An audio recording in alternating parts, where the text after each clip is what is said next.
Hello everyone, my name is Eshuchi Lumumba and this is the Opinion Canvas, episode number 6. Thank you for watching, thank you for listening, thank you for subscriptions, comments, insights, and all that you do from wherever it is you watch and listen from.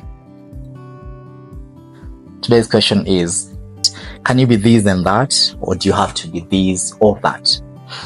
Quick story time.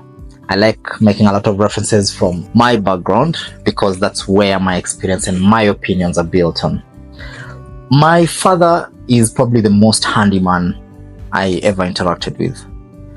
And I mean this in this sense. My dad could literally get anything done. Literally, from what I remember. He was good with his farm. He was good with his cattle.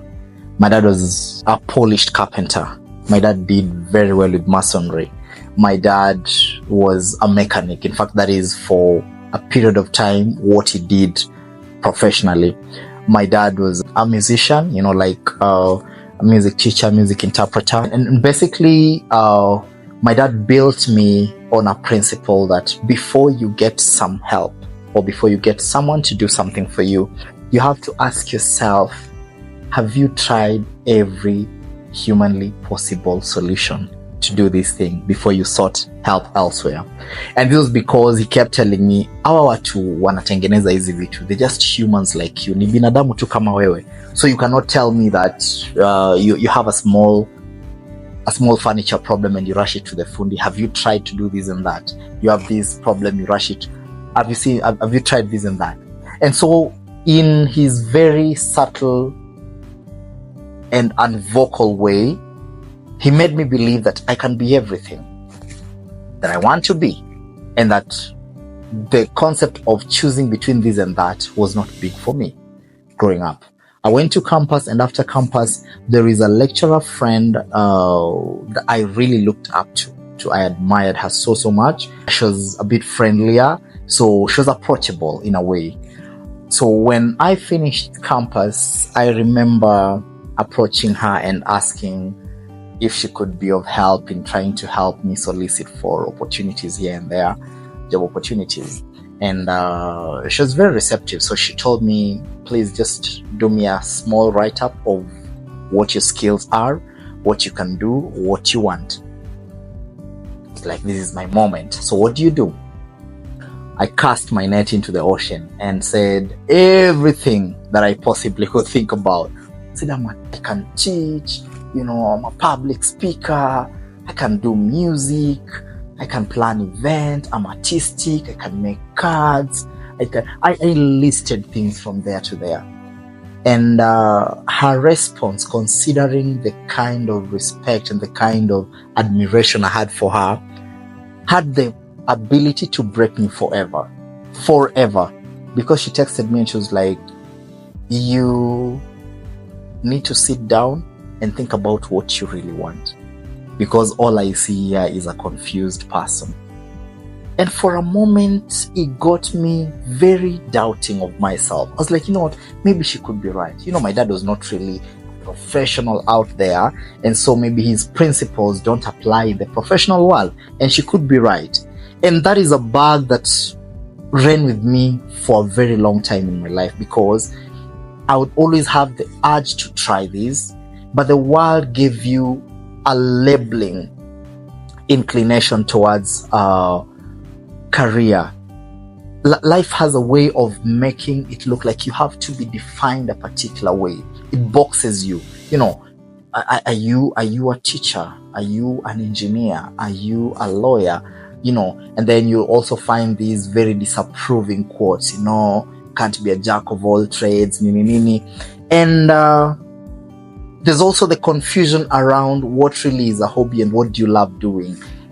And I bring this up because I've seen a lot of my friends, a lot of people I know, give up a few things for others to thrive. And half the time, it's usually giving up passions for career.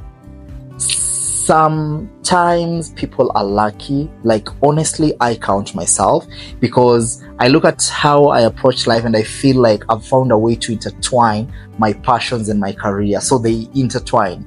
And at the point where they meet, I'm able to do the things I love and earn from them.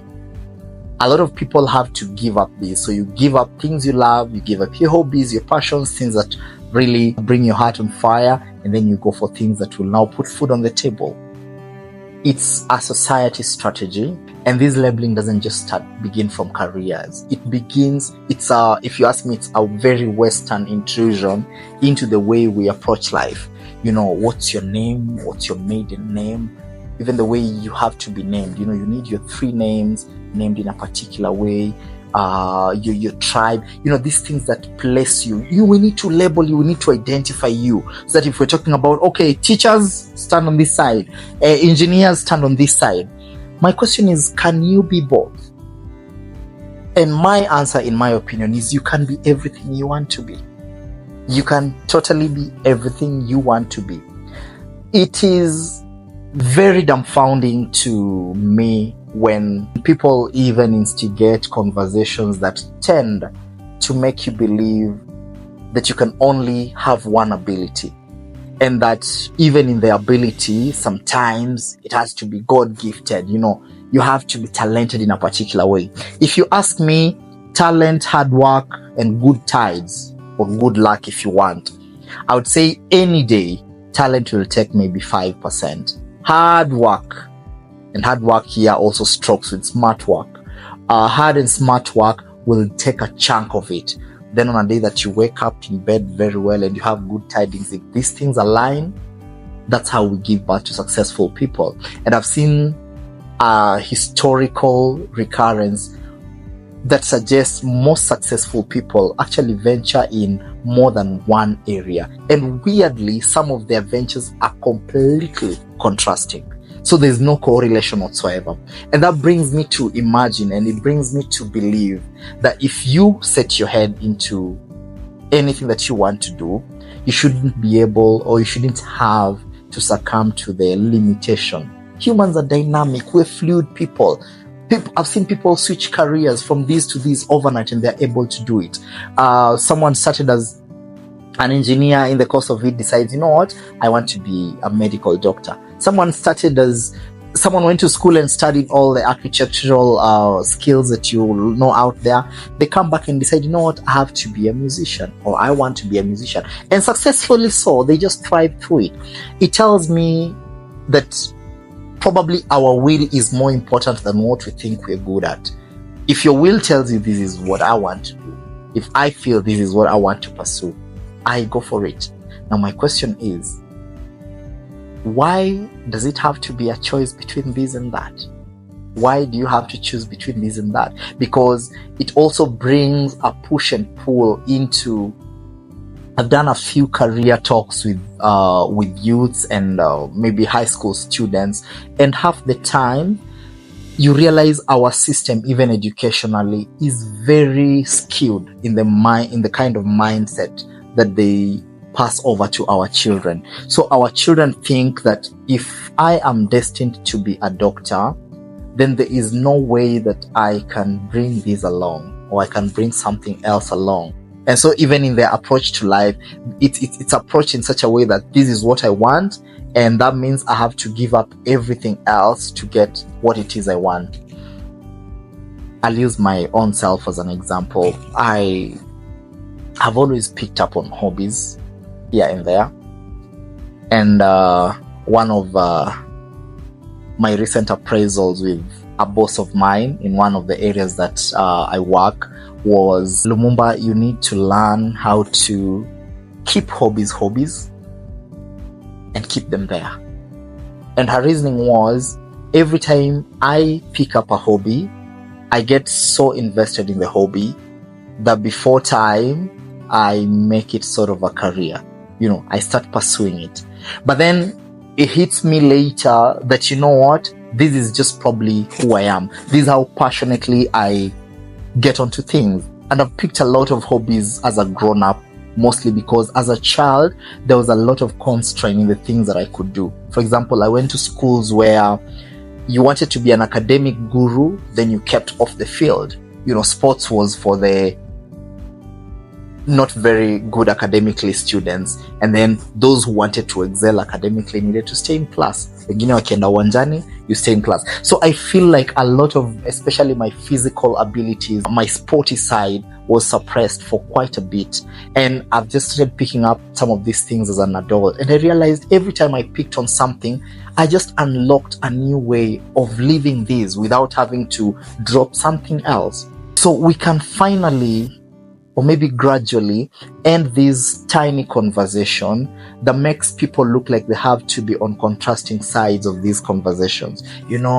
I've never wanted to be employed because I don't think I can work under a boss. I mean, why do you have to choose?